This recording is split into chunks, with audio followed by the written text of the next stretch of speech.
இன் summer, இன் winter. இந்த புகைப்படத்தில் என்ன சொல்றாங்க அப்படின்னா, கோடை காலத்தில் விரைப்பை தளர்ந்து கீழே தொங்கி இருக்குமா, குளிர்காலத்தில் திரும்பியும் இருக்குமா. இது உண்மைதான்.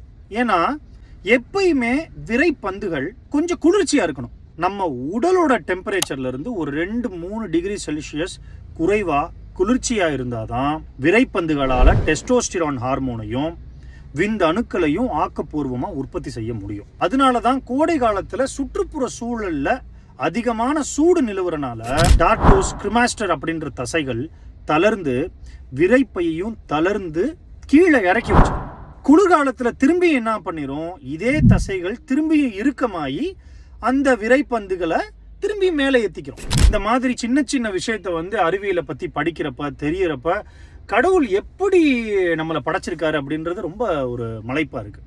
நன்றி.